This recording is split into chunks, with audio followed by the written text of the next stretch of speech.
Hey y'all, how about another Fabulous Friday freezer meal today? We got another one for you. This is going to be good too. It's called chicken Tuscany. I love chicken Tuscany. I love Tuscan anything. I do too. Have you ever been there? You gotta go. You gotta go to the Have I ever Tuscany been there? region of Italy. No, I've never been there. Are you talking about Olive Garden? You have been there. I have been to Olive Garden. Okay, so when you're doing freezer meals, find a bowl or something that your bag is going to fit over. This is just a plastic. That works pretty good. It works perfect on this. You can also order these from Amazon. Yes. And you would just take your bag, and the way you would do this is just put this like this and like this.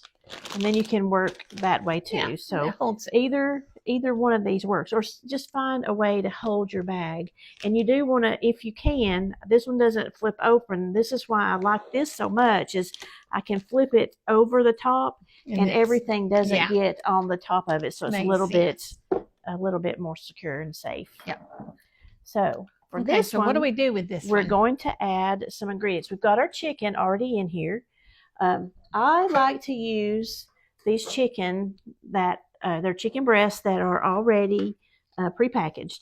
If you don't use these, you can get chicken breasts. Those work fine. Mm-hmm. I would cut them down because they usually come in a package really thick. So big. I'm going to cut this one. They're so thick. They're so big. I would cut them down a little bit if it were me. Yeah. You do what you want to. You don't have to cut them down, but I would make it a little bit smaller.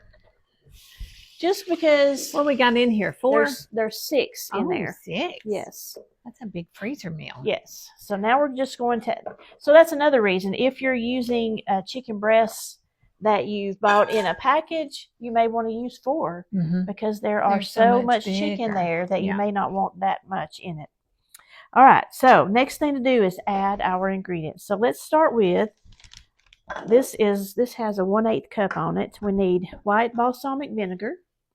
So if you don't have the white balsamic vinegar, you could use regular balsamic vinegar. I love this white. Oh, I know. So I try to use it as much as I can. You need to get some more. I already have. Came in today. I have 2 new bottles. Did you get it from Amazon? Yes, I did. See? I got a brand new bottle today. This is Aceto Balsamico Bianco. You said an 1/8 cup. Do we need more? Yeah. Okay. It is on Amazon. I will place a link really good to it. You bought me some of this, and I love it. I make my salad dressings with it. Perfect for salad dressings, y'all. It is good. Just delicious. Thank goodness this came in today. I know. That's I had enough in there. You got a little bit more. Yeah, we do. There we go. There's 1/8. Okay, so pour it in? Yes. Pour that in. And then we'll need 1/8 cup of olive oil. 1/8 cup of olive oil. It's actually, well, I cannot get a hold of it. Oh. That's actually avocado oil. But I think that's fine. Yep. That's what we like to use. And then we need Dijon mustard. Dijon. It's 1 tablespoon. I'm going to eyeball this. Okay, of course you are.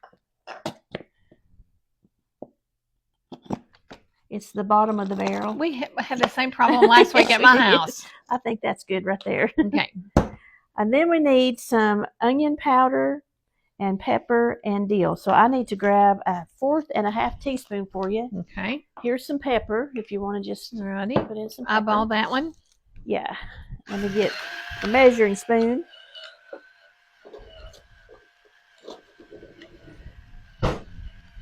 Okay, so now we need 1/4 teaspoon of onion powder. Okay, going in. And 1/2 teaspoon of dill. Dill. Let me smell it. Does it smell good? Yeah. 1/2 teaspoon of basil.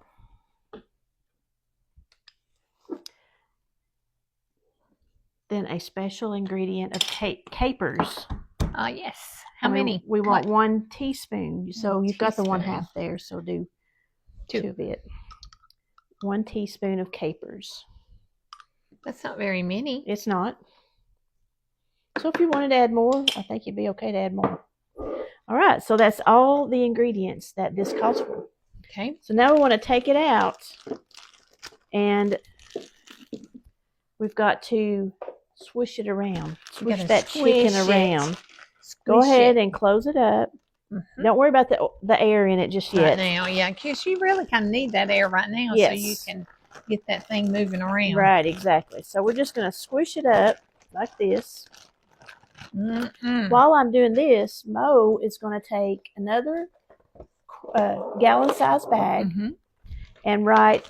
You want to put the name and the date for sure of your freezer meal on the bag. So she's going to put chicken Tuscany and today's date on there, so we'll remember how old this is. You don't want to leave these in your freezer for more than 3 months. Okay, I've got it kind of swished around pretty good. So I'm going to open it a little and see how much of that air that I can get out. I got to get as much air out of there as possible. You want it to be really air-free. Mo, if you would, get another bag, a quart-size bag. And if you want to use just a sandwich bag for this, that's fine. Yeah. What we're going to do now is fold the recipe up and put it into that. But first, before we do that, let's read what we're going to do on cooking day. Okay, here's what we're going to do on cooking day. Thaw in refrigerator. That's maybe the night before you're going to cook it. Okay. Remove chicken from bag, discarding the marinade. So discarding all that stuff. Grill chicken over medium heat, turning once until it reaches a temperature of 170, or bake at 375 for 25 minutes. Top each chicken breast with cheese and broil until cheese is melted. So cheese, I forgot the cheese. I got it right here. The cheese is, did it say cheese? Cheese is not even in the, cheese is not even in my recipe. Well, I guess you use any kind of cheese you want. I say you can. And what I would use is some Parmesan. Exactly, because it's kind of an Italian-y I do have some cheese ready for a different recipe. Okay. But what you could do is put some Parmesan cheese into a bag and freeze it with your freezer meal so you'll have it on cooking day. So in the meantime, though, Mo, what does it say to serve it with this? It says suggested sides for this dish are steamed zucchini and a pasta salad. So those sound really good to go with it. They do. So take your bag that has the name of it and put your chicken in. And Mo is going to put the recipe into a separate bag because we want to, on cooking day, be sure we have the instructions available. Lest we forget what we do. Exactly. So let's put that in here.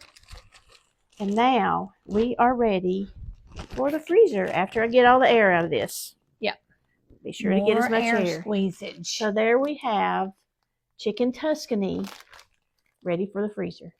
Yum, yum, yum. That's going to be so good on an evening when you come home and you don't want to worry about dinner. You don't want to think about what to cook. Pop in a freezer meal and get dinner done.